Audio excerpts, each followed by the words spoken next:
This is the Auxx Lift.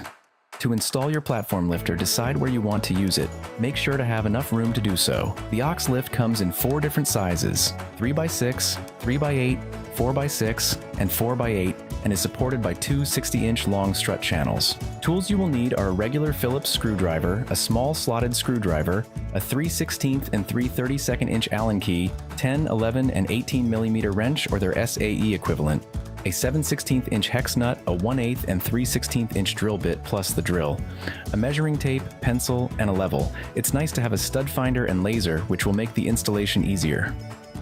What's in the box? 4 corner protectors, 5/16 lag bolts with 2 size washers, L brackets, channel spring nuts, a white household cord with grounded prong, M12 by 24 hex bolts, M6 by 14 and 22 bolts plus lock nuts, 4 cable spring stops, strut end plates, mesh clips, 2 different strut channels, vary sized platform beams, and 3 or 4 wire mesh, depending on the version you received. First, only install strut channels by attaching them to joists. Drywall is not strong enough to support the load the Auxx Lift is designed to accommodate. Second, strut channels need to be installed perpendicular to joist and not parallel to them. If you wish to run the Auxx Lift parallel to joist, you can do so with the additional hardware kit. Third, strut channels need to be connected to at least 3 joists. To access the platform from all sides, we recommend to install the lift minimum 20 inches away from a wall on the short side and 40 inches on the long side. We will now start with the installation. First, insert the larger washer into the unistrut. Next, insert the lag bolt together with the smaller washer and tighten with a 7/16 hex wrench.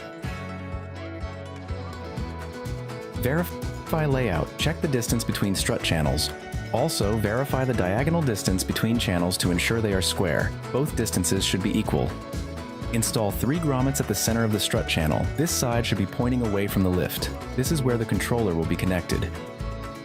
On the opposite side of the same strut channel, install 2 grommets for the motor connections.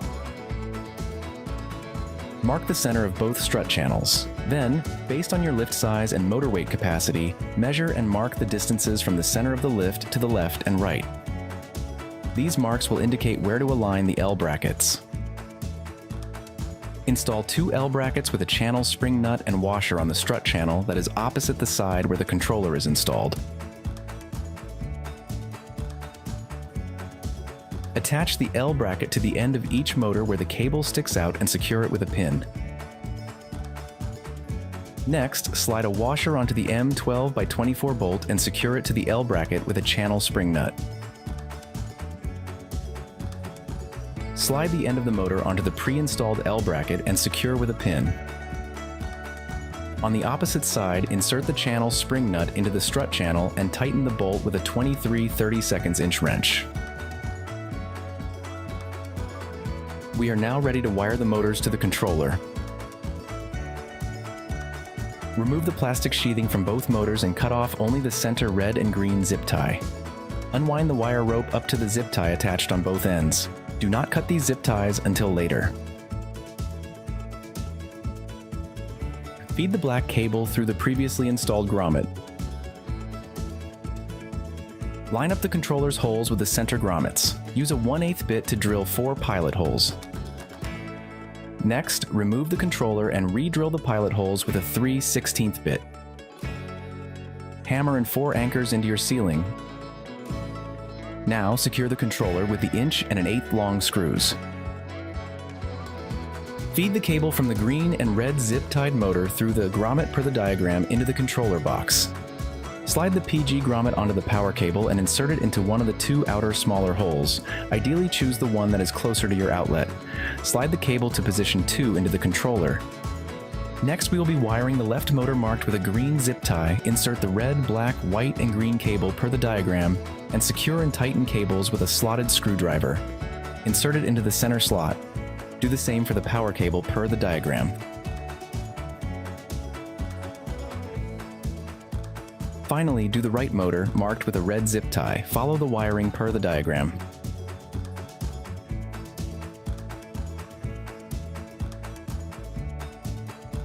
Tug in both black cables into the strut channel. Connect the controller to power and turn on the ADJ function. This is the left button on the red switch. ADJ checks that the lift has been wired correctly. The two outside LEDs should be red and the two on the inside green. Check your wiring if LEDs are not on. Turn ADJ off again to continue. We are now ready to assemble the platform. Slide the wire rope onto the cable spring stoppers and sandwich the cable with the long 6-foot or 8-foot beam. Fasten it with two M6 by 22 bolts and lock nuts with a 3/16 Allen key and a 10mm wrench. Repeat this on all 4 sides.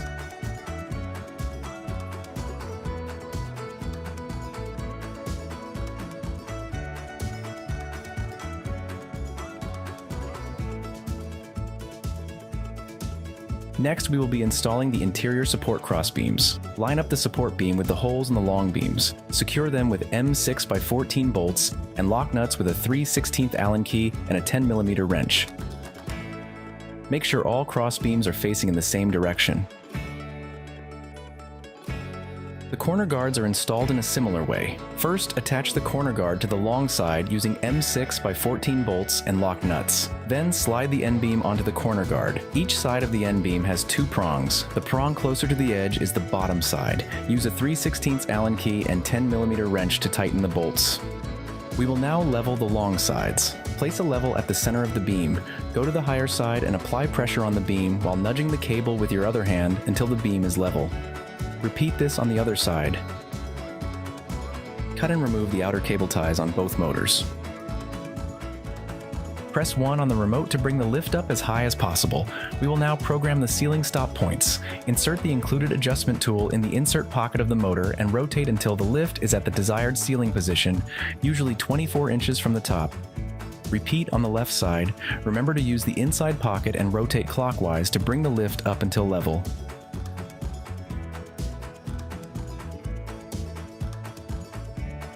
Press the down button on the remote to bring the lift down. We will now program the floor stop points. Insert the adjustment tool in the outer pocket of the motor and turn the stick clockwise until the platform is roughly 1/8 of an inch of the ground. Repeat this step on the other side. Your ceiling and floor stop points are now programmed. Watch our other video for detailed instructions on how to troubleshoot stopping points. Now install the end beam on the controller side.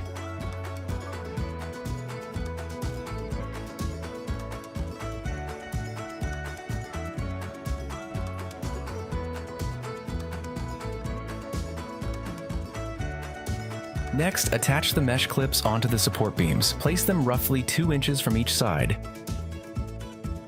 We are now ready to install the wire mesh. Hook the wire mesh into the mesh clips.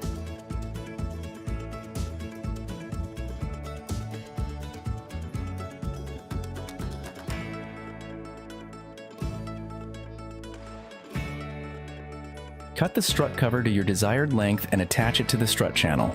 Lastly, close the cover of the controller box. Congratulations, you have installed your Auxx Lift.